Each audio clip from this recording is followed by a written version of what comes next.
So today we're talking about the distributive property. We talked a bit about it at our last class meeting, right?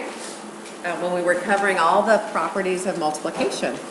And you just told me in our review time that the distributive property is a little different than the others because it involves what? It involves what? Casey? Addition and multiplying. Yes. And subtraction. Good, so two different operations. We have multiplication going across addition or across subtraction. So here we have typically a parentheses with some addition or subtraction going on, and then we have a factor on the outside. So really, we have two factors we're going to find. We say this factor here is A, and then we have this big factor called B plus C. This is the factor 3. 3 is being multiplied to this second factor, x plus 6. Right? If only we knew what x was here, we could then find this value and multiply it by 3. But when we don't have the value for x, we can still multiply across this binomial factor, can't we?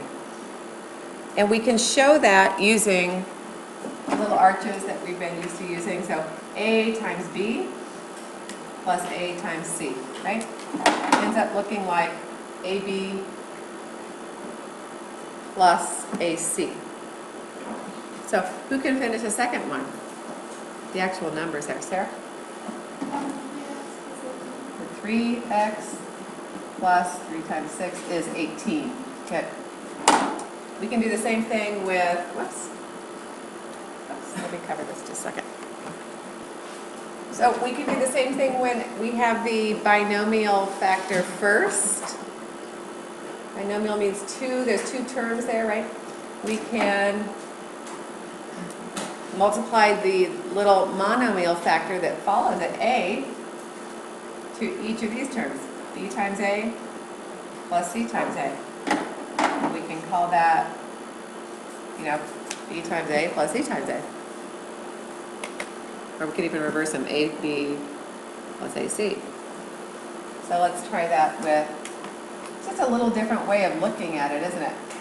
When you have the little monomial factor on the right side, actually, what strategy could a person use? What property could a person use if you don't like the fact that that little n is on the right side, Riley? Good, the commutative property, we could change this whole thing and bring the n that's by itself to the front, right? N times n plus 5. You could do that if you wanted, and you're more comfortable with that. But let's leave it where it is now and try multiplying when it's in a less comfortable place. What is n times n? Good. N squared plus 5 times n? 5n. And there you go. That looks nice. Okay. We also do this with subtraction. So a times b minus c becomes what, Carly?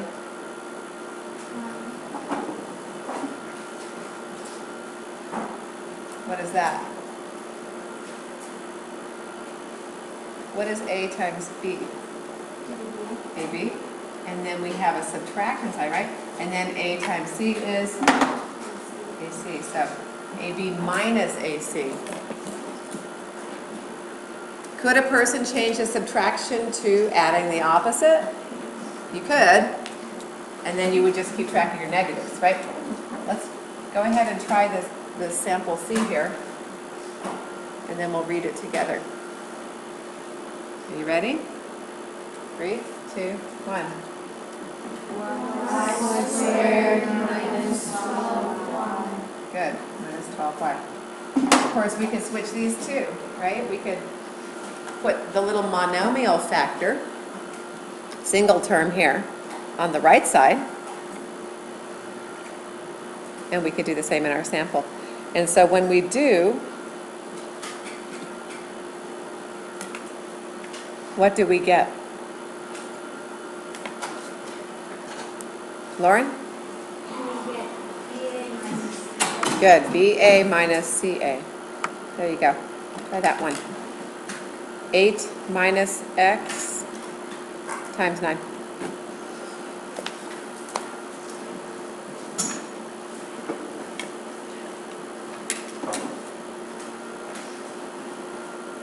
Ready? So 8 times 9 is?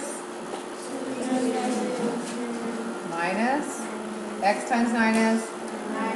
Good, and we do say it 9x. We like to put the coefficient in front of the variable. Okay, good. Let's use the distributive property here. Pause the video and come back and check your answers. First one's pretty straightforward because it's addition. But when we got to the second one, we ran into some issues. Some people thinking this is negative 4 minus y, but really, when you're subtracting, you're adding the opposite. So you end up with negative 1 times a negative y, which is positive. When it came to the third one, we used a commutative property, move the negative 3m to the left, just to make it more comfortable. And there we go. And here we have number 4. Good. Okay, equivalent expressions. We just need to mention the definition for equivalent expressions.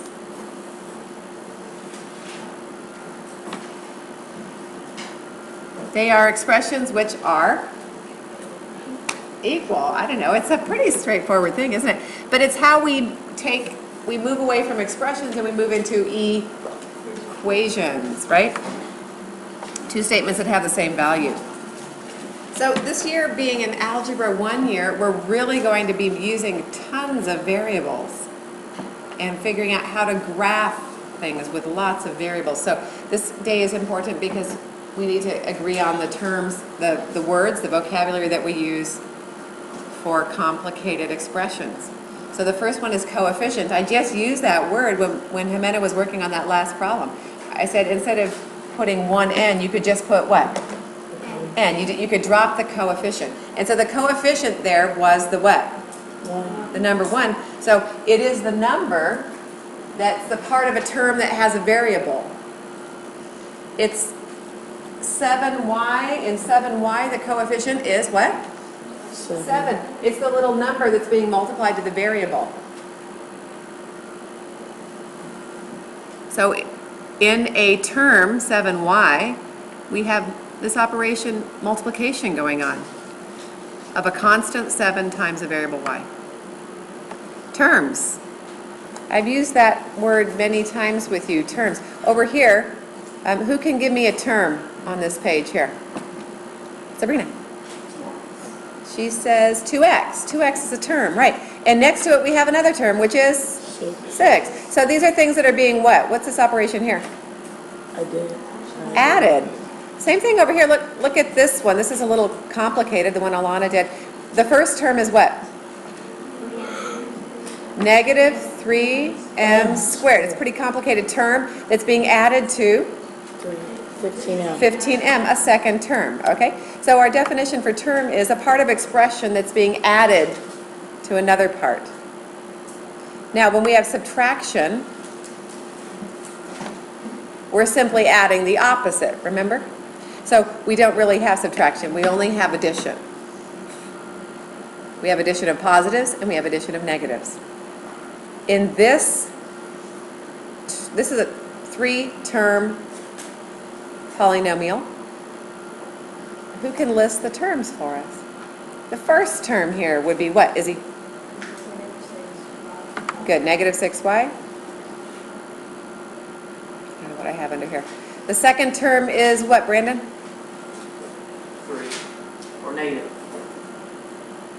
First term was negative 6y. Oh, Second term is 2. And the third term, everyone, is? Negative 3. Negative 3. Good. You're saying you're giving me the sign because we're adding negative 3 to this other stuff. Okay? So terms 2 here are like terms in this particular example. So we could actually simplify this expression. We could combine the like terms. And if we did, we would get, who can tell us what this could become if we were to combine the like terms? Somebody else? Zach. what terms are like terms here in this? And what do you get when you combine them? -1. So we could call this -6y minus 1. Or you could say plus -1 too, right? Good. So we combine like terms. We do that just as Zach showed us here to simplify an expression. When we have terms with variables, like variables, which means the same variable to the same exponent, then we could simply add the coefficients, right? So, may we simplify this expression? 3x plus 2x squared. Thumbs up if you think we can simplify it.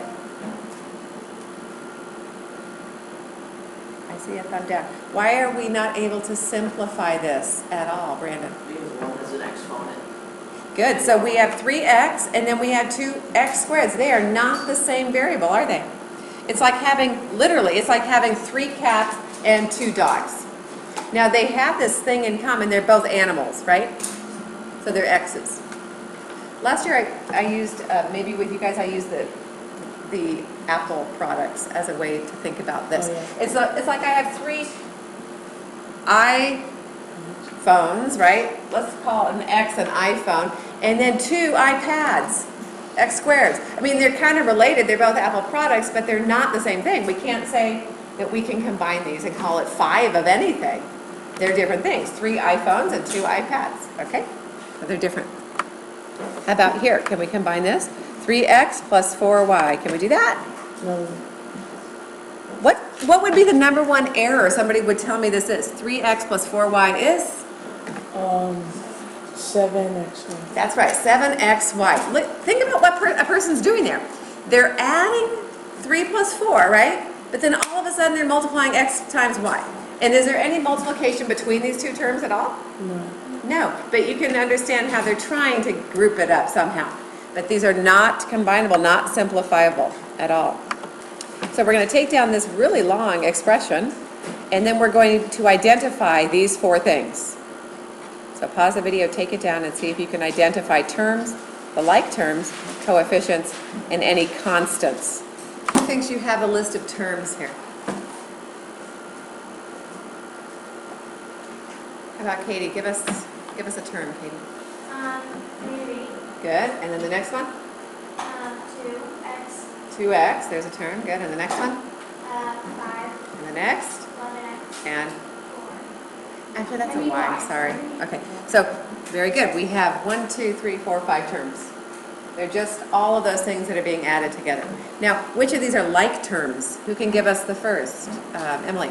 -8 and 5. -8 and 5. Good. That's a little group. And are there any other like terms, Isabella? 2x and 11x. Good. Are there any other? No. Nope. Okay, so we have 2 little pairs of like terms. So those could be combined together. And then coefficients. Which of these numbers that you see are coefficients, Riley? 11 and Good. 2 here, it goes with the x, right? And 11 goes with the x. Oh, there's one more. It's the invisible coefficient. Jimena. 1. 1. So over here where we have y, there's this invisible 1 in front of it. Okay? So don't forget it. And then constants. Give me the definition and what are our constants here? Lauren. Constants are the numbers that will always stay the same in the variable. Very good. They're numbers that will always stay the same, and they're just rational real numbers, right? And so which ones are constants here? Good. -8 and 5. And they are like terms, aren't they? We could combine them. Good. Good job. And here's your little assignment. Enjoy.